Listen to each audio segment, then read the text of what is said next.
I have a question for you. You might have seen hundreds of stagecoaches in Red Dead Redemption 2, maybe thousands, but have you ever wondered, where do they go? Where do they come from? Do they have a schedule? Or have you ever even once seen a passenger get on or get off? Those were the questions that came to my mind when I found this random stagecoach owned by David Overland Dispatch, which is one of the stagecoach companies in the world of Red Dead Redemption 2, with a driver and 2 passengers inside. So I proposed that we follow this particular stagecoach for 24 hours in Red Dead time to find out answers to these questions. So with that said, let's begin.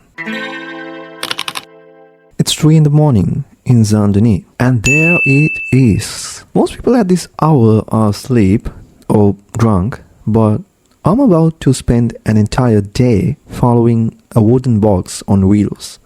But first, before going further, I use photo mode to take a closer look at who I'm dealing with. Up front, the driver, I'm calling him Clint. I don't know why, I'm just calling him Clint. In the back, a gentleman and a lady. Whoa, she got some weird looking eyes, but anyway, she's dressed nicely, clearly going somewhere important. I'm naming them Gary and Kate. A couple riding into the unknown early in the morning. There's nothing could go wrong, right? So the coach crosses the bridge and turns left towards the town of Rhodes.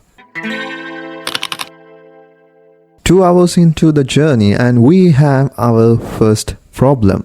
Bill Williamson. There you are, Arthur. Hello, Bill. Dutch has been worried about you. You want to come back with me? Nah. Sorry, Bill. The coach comes first.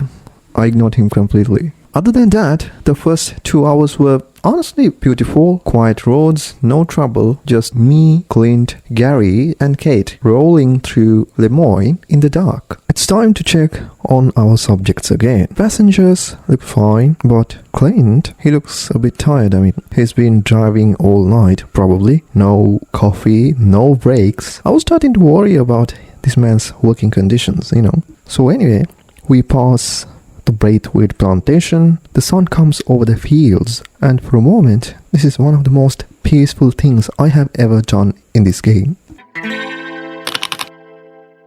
I decided it's time we become friends, so I rode up and greeted them. The driver, nothing, not a word, cold as ice. The passengers in the back, nothing. I think they just don't want to be friends with me. Then, something happened. The driver, the man who refused to say a single word to me, started whistling a song.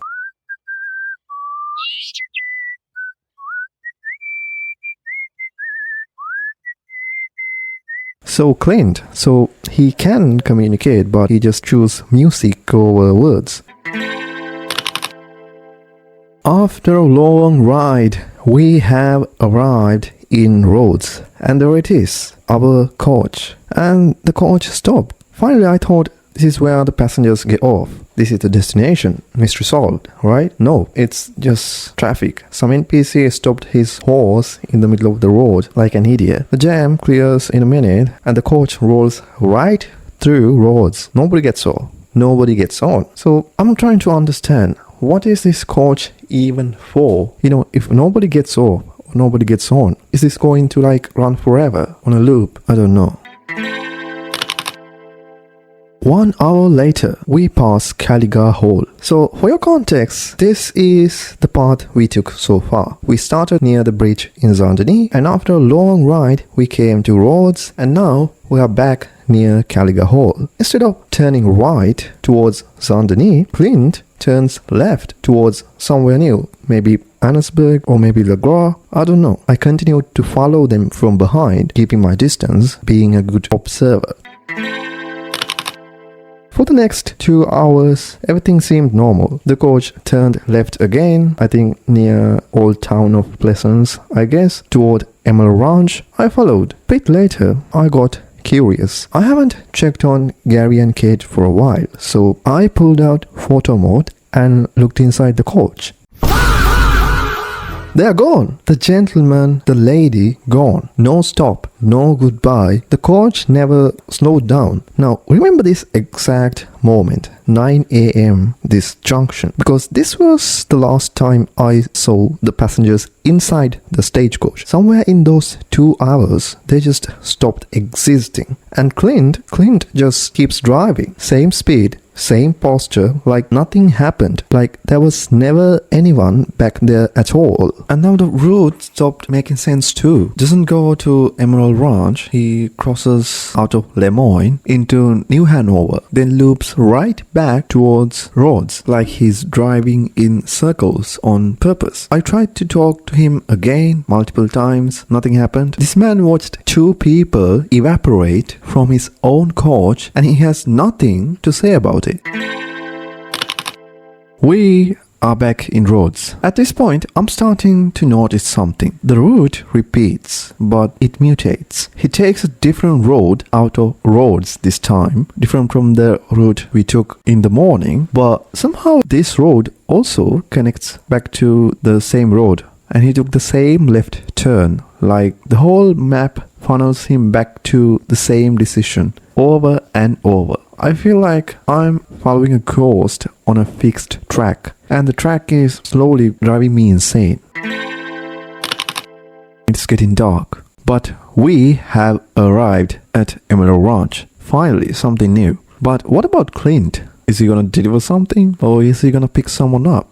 No, of course not. He drives straight through. Why would this coach do anything that makes sense? He continues to drive through dark forest area without light at the same speed. This man drives a wooden coach through pitch black forest with no light source. Sometimes it feels like we're heading to Annesburg, sometimes Van Horn. I have completely stopped guessing.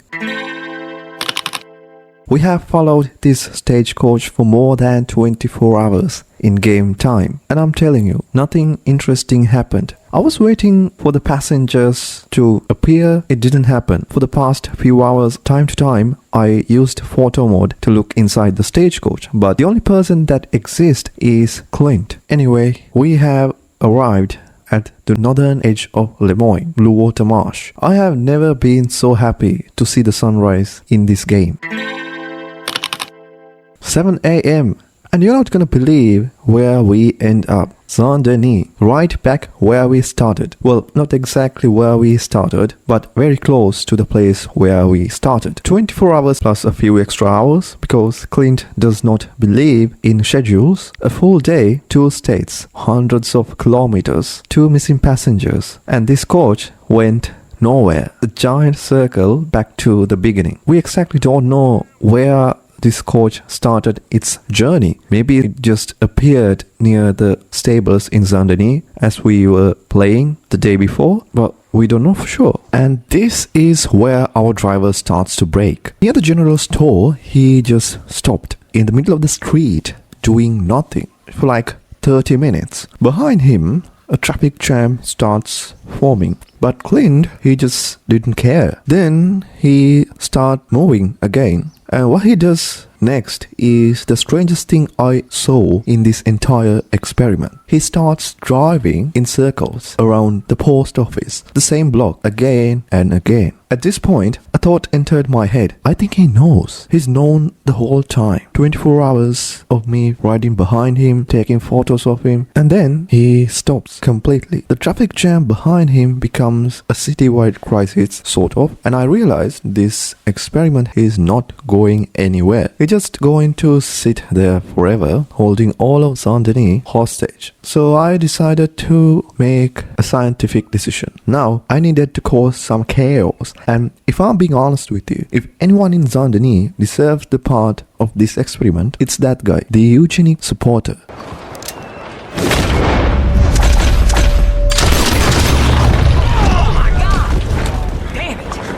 The lawman just stands there, and in all of it, I look away from the coach for maybe 10 seconds. When I turn back around,